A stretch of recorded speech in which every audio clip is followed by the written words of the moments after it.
आज तक अन्य 70 चैनलों के साथ न्यूज ब्रॉडकास्टर्स एसोसिएशन का सक्रिय सदस्य है। हम एनबीएसए द्वारा जारी आचार संहिता और निर्देशों का कड़ाई से पालन करते हैं। ऐसे चैनलों से सावधान रहें जो रेगुलेटेड नहीं है। एनबीए का सदस्य होना खबरों की प्रामाणिकता की गारंटी है।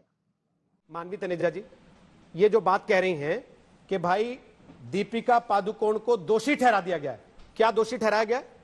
क्या किसी ने यह कहा कि दीपिका पादुकोण ड्रग एडिक्ट थी? क्या किसी ने यह कहा कि दीपिका पादुकोण को कल जेल में डाल दीजिए? ये लोग तो रिया के भी पक्ष में खड़े हुए थे। आज रिया जेल में है तो उसका जिम्मेदार न्यूज चैनल है या रिया खुद है?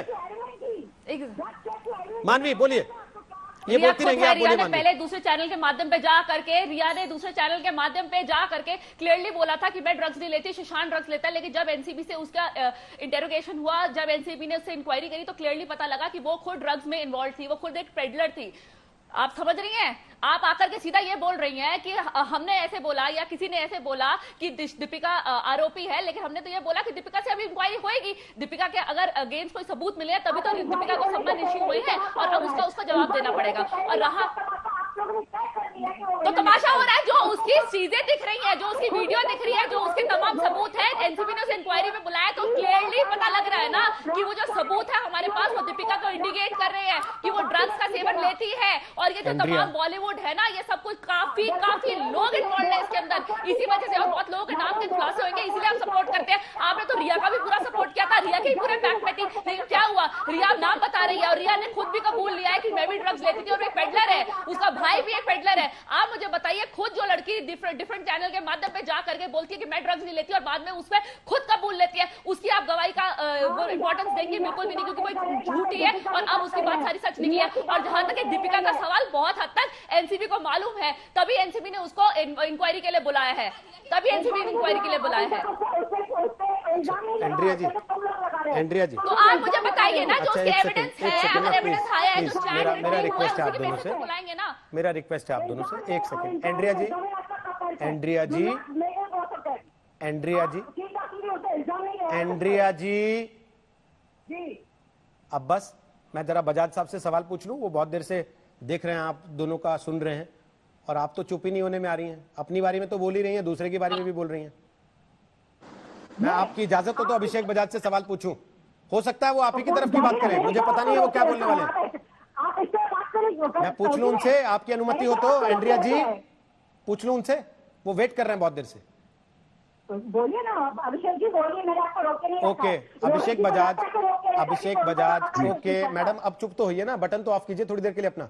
अभिषेक बजाज, सवाल यह है कि क्या बॉलीवुड को इस समय आके खुद क्लीन अप की रिस्पॉन्सिबिलिटी लेनी चाहिए, जैसा मुकेश जी ने एक हिंट किया, या वाकई बॉलीवुड को टारगेट किया जा रहा है जैसा संजय राउत कह रहे हैं, खत्म कर देना चाहते हैं इसको? मेरा ये मानना है कि जो बातें हो रही हैं, ये सिर्फ और सिर्फ कंज्यूमर्स को लेके बात हो रही है। कोई बात नहीं कर रहा प्रोड्यूसर कौन है, इसको बना कौन रहा है, इसको प्रोवाइड कौन कर रहा है, क्योंकि इसका नेक्सस बहुत ज्यादा बड़ा है और जो आज का नहीं है, बहुत सालों से है।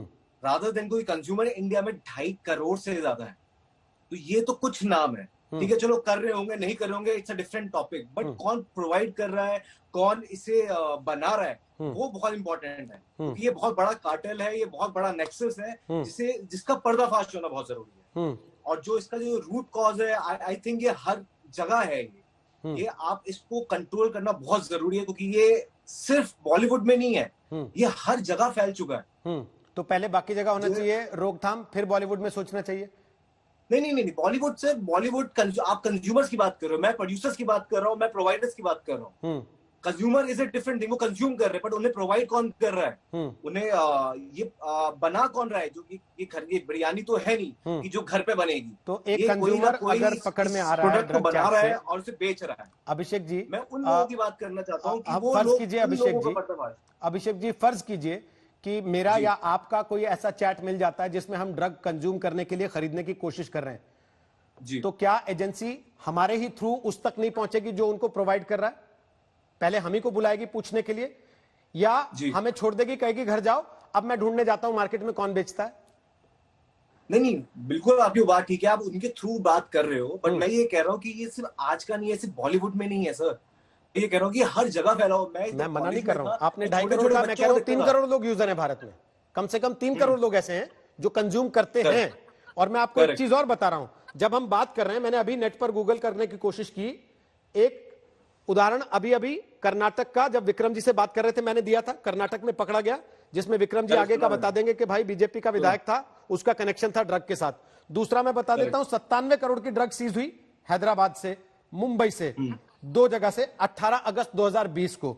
उसके अलावा 10 अगस्त 2020 को 1000 करोड़ रुपए की हेरोइन सीज हुई नवा शेवा से, नवी मुंबई में ये छापेमारी हुई। तो ये सब जो चीजें चल रही हैं, इनसे आपको भरोसा नहीं होता कि भाई दीपिका पादुकोण के अलावा भी कार्रवाई हो रही है, अकेले दीपिका पादुकोण नहीं है, बाकी चीजों पर भी कार्रवाई हो रही है। वही मैं कह रहा हूं कि ये जो कार्रवाई है, मैं चाहता हूं कि जो चल रही है वो चलते रहने दो। और साथ में मैं ये चाहता हूँ इसकी अवेयरनेस हमें बहुत बढ़ानी पड़ेगी, क्योंकि मैंने बच्चों को देखा है कॉलेज में, वो बेचारे, ये तो चलो हेरोइन है, ये तो वो डाइल्यूटर तक लेते हैं, यूज करते हैं, हाँ। वो शू पॉलिश तक खाते हैं। तो मैं चाहता हूँ कि ये जो अवेयरनेस है ये स्कूल कॉलेज इन सब तक जाए। और ये पेडलर्स है सर, ये बहुत अमीर लोग नहीं है, ये गरीबी में चल रहे हैं। They are not chasing high, they are avoiding the lodge.